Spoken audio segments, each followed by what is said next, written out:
Hi, my name is Jennifer and I live in Fort Wayne, Indiana. I don't know why I screwed that up.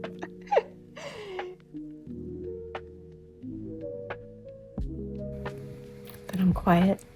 I don't talk much. That's pretty much what everybody notices about me right off the bat. And they think I'm younger than I am. So when I tell them my age, everybody's shocked. Why do they think you're younger? Probably, I guess, being a little bit young-minded, I guess, than most people my age. The stuff I like is, a lot of it is considered for people who are younger than I am. Like the clothes I like, the media I like, a lot of it, not all of it, because some of it I've liked movies that I shouldn't have been seeing when I was a kid because they were more geared towards adults, but I loved them and stuff. And I still love stuff like that, like more, not adult, but like movies geared more towards adults and TV shows geared more towards adults and things like that. Like, I like both. But because I like some of the younger stuff, like stuffies and bright, colorful clothes and things like that, I think people associate that with younger folks. And so they just naturally think I'm younger. Every once in a while when somebody mistakes me for younger than I am and then says something like, oh, I put on my glasses and I can see it now, or something like that. Or thinks you're my father or something like that.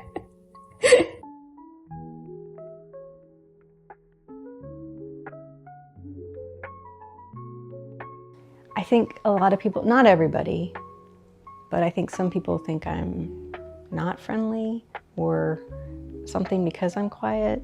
They assume I'm like snooty or something like that. And I'm like, no, it's literally, I've had someone say to me before that I thought I was better than they were. And that's why I didn't talk much, because I was like too good to talk to them or whatever. And I was like, that's literally the exact opposite of why I don't talk a lot.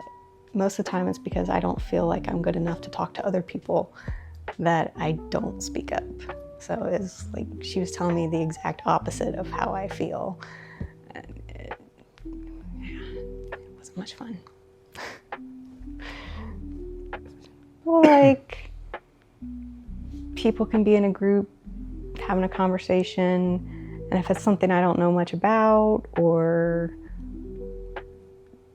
don't know how to like have a conversation about it because I've never really talked about it, then I feel like, well, I can't talk to these people. They know more than I do. They're smarter than me. They're better than me, for a lack of a better another way to put it. I know technically they're not really, but it's just how my brain works. And it's always been that way. Like, even when I was in grade school and stuff, I always thought, oh, they know so much more than I do. They're better at that than I am, so I can't do that, because then I'll show that I'm really just, I don't know anything. I'm just dumb. Yeah. Well, I mean, I think that's some of why, like, in New York when we were seeing the play and stuff, and I was able to talk to those ladies because we were on the same wavelength. Like, I know a lot about Broadway. I know a lot about Mariska Hargitay, so I can talk about those things. And I see somebody who's as excited about it as I am. I'm like, I can talk to this person. Like, I can communicate with them.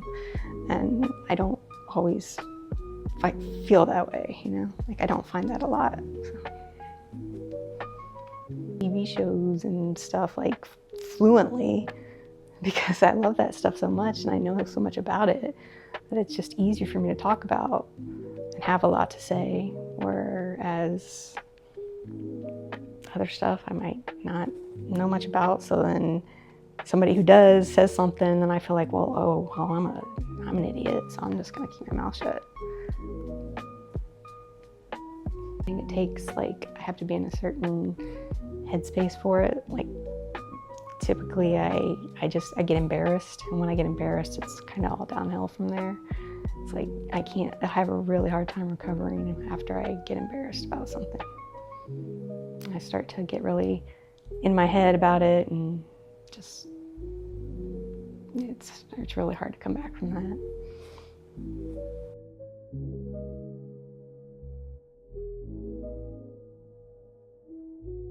It probably gives the impression that I'm a lot more outgoing than I am. Like, they probably wouldn't see the shyness and understand that that's really, I mean, like, what I put on social media it's curated just like anybody else's. So I'm gonna put the good stuff out there, the stuff that puts me in a good light, and that's not always how I feel all the time.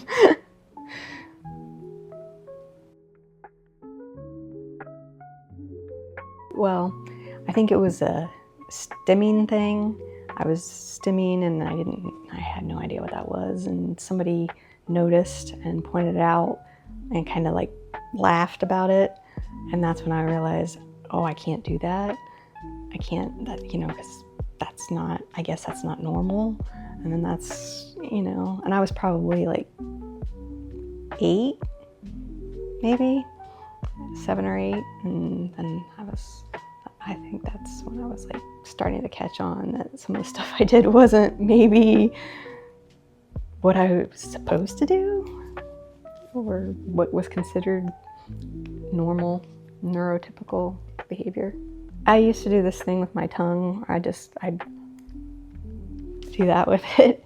It was just like, I don't know why. I just thought it was fun, and I was doing that while I was playing Chutes and Ladders, I think, with a friend of mine. She was in the same grade. I think it was 3rd grade, so we were probably about 8. She had an older sister who was maybe like 12, 13, and the sister had a friend over that was her age, and we were all playing the board game, and I was doing that thing with my tongue, and the older sister and her friend noticed, started laughing about it, and I was like, I never did it after that. Like, I just completely stopped doing that.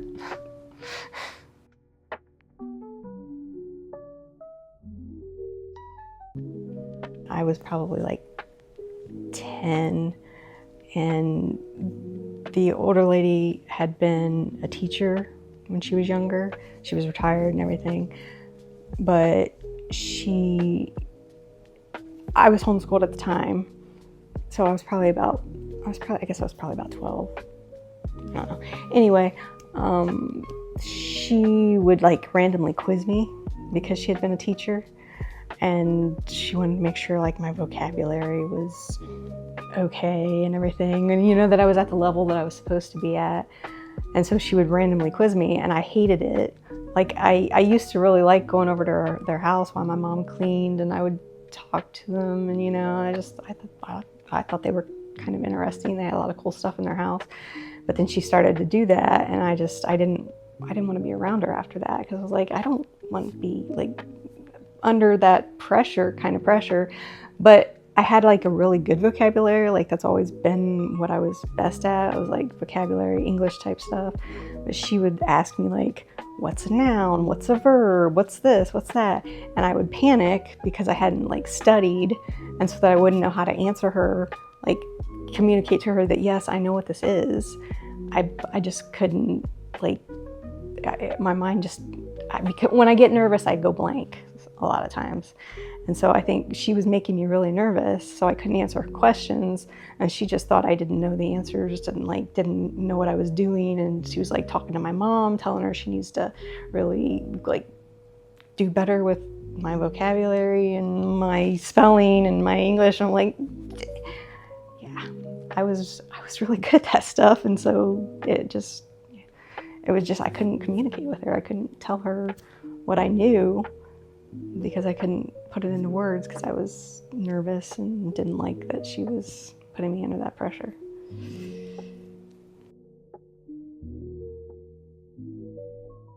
Well, when I actually got the diagnosis, I was pretty excited because it was like proof, you know, that what I thought was going on with me was what was happening. And I actually had the diagnosis, and I could be like, here, and show it to people. Not that I'm going to do that, but like, you know, let people know that I'm actually clinically diagnosed with this. So it's not something I'm just making up. So it was kind of a relief, kind of exciting, but I had already dealt with the stuff, the negative ideas about it, like beforehand, because I was self-diagnosed for a while. But at first I was like, am I just making this up? Is this like, and like, what does it mean? Does it mean I'm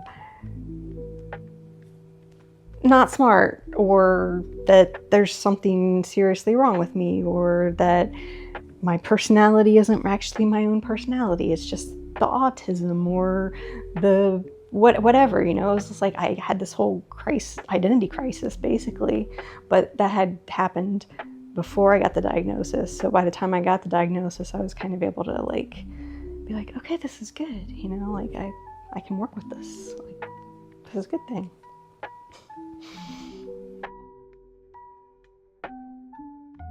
It explained a lot about why I have always kind of felt like I was on the sidelines, like watching everybody else living life, having experiences, really just being real, I guess. And I always kind of felt like I was, I don't want to say not real, but like I was somehow set apart from all of that.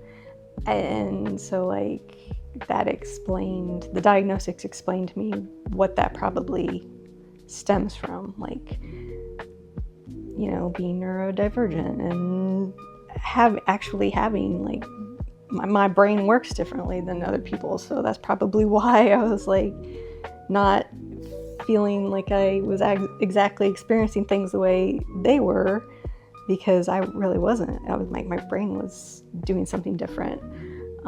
So I wasn't actually experiencing it the way that's considered normal. So to me, it was just like, well, there's something wrong with me, that I'm not quite feeling what other people are feeling or doing things the same way other people are doing it.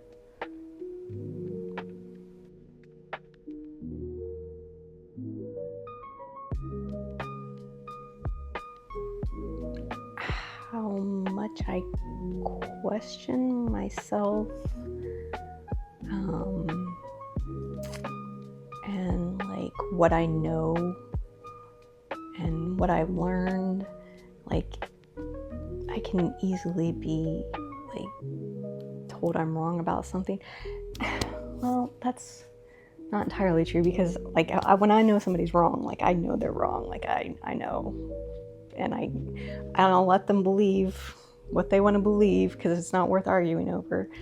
But at the same time, like if somebody expresses some kind of doubt and it's something I'm not quite, I guess that's what it is, I'm not quite sure about it myself, then I'll be like, I don't know anything. What, you know? So it's like, you'd probably be like all of this self-doubt and the negative self-talk and stuff like that. I guess that would probably be what would surprise you the most. It's just how unsure I am about everything, like, yeah, on a regular basis. That uncertainty. My self-image is maybe not as, well, I know it's not where it quite should be. Like the confidence level, my confidence level is not super high. It never really has been. Even like, well, like if it's something I know how to do, something I'm good at, if somebody else is watching me, or I'm aware that, you know, I'm being observed, that's a big thing with like autism that I've heard of is, you know you're being observed, and it changes the way you handle stuff. Like, when I know I'm being observed, like my skills and abilities just go way down. Like, it could be something I know how to do perfectly fine and do every day, I'm good at, but if I get nervous about it and feel like somebody's watching and judging what I'm doing, it's just gone. It's out the window. So I guess the big one would be that there's like I'm not a successful person. Like, I'm way behind in everything that I should be. You know, I should be way more advanced for my age. I should be, you know, independent and have all this stuff that a person is expected to have by that age. And I've just always felt like I wasn't quite meeting those like milestones over the years. And I guess I've felt that way since I was young. It's I'm always one step behind everybody else.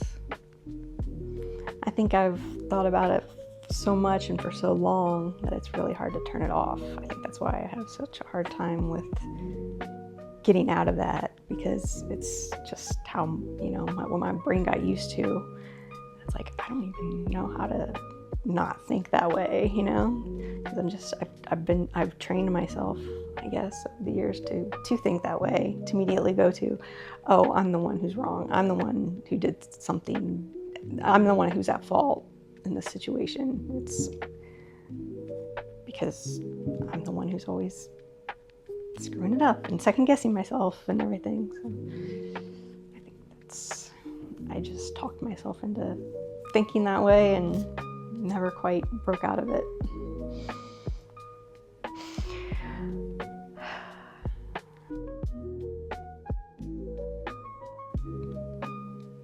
Therapy's helped.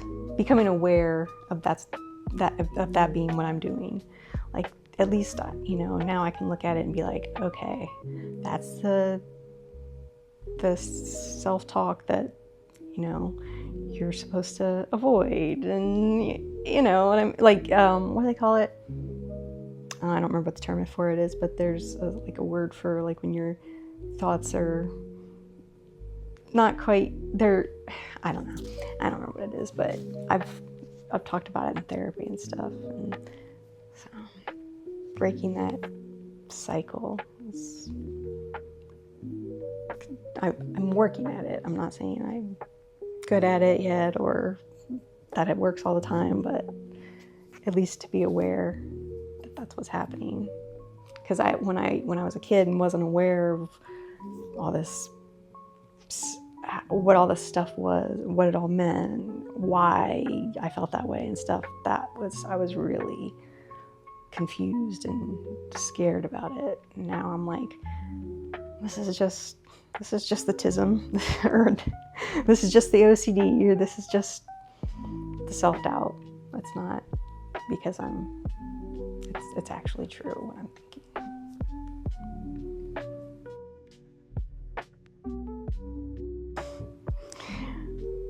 I've still got some more to make, but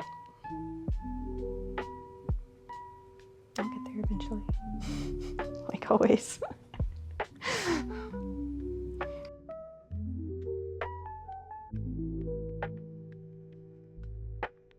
I have two diagnoses of autism. I got one in another state, and it didn't actually count in the state I live in, so I had to get an actual diagnosis from a therapist who could diagnose me in the state that I live in. So I have two technically, but before I got the second one, I was trying to do a lot of research on it so that I could go in prepared and be present to her why I thought I was autistic.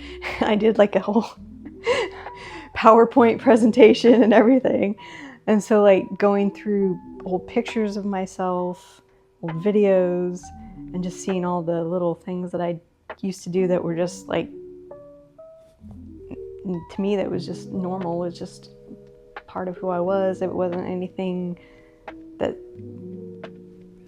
alerted me to anything, but looking back, you know, like in retrospect and stuff, I could see where there were things that I did that were autistic, and I just didn't realize it. And so, like, looking through the pictures and the video and stuff, it helped me be like, oh, that's what they mean when they say an autistic person does this or this or this.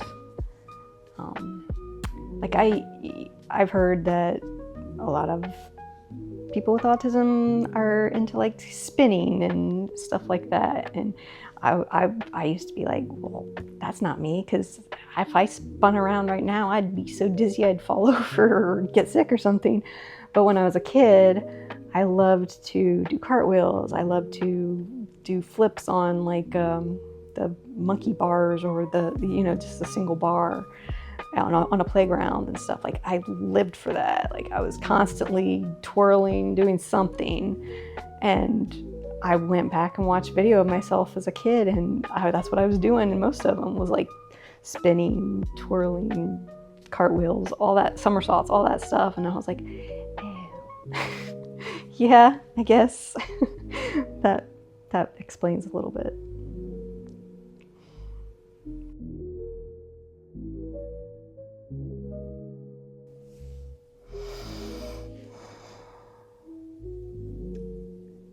I guess that I have the same feelings and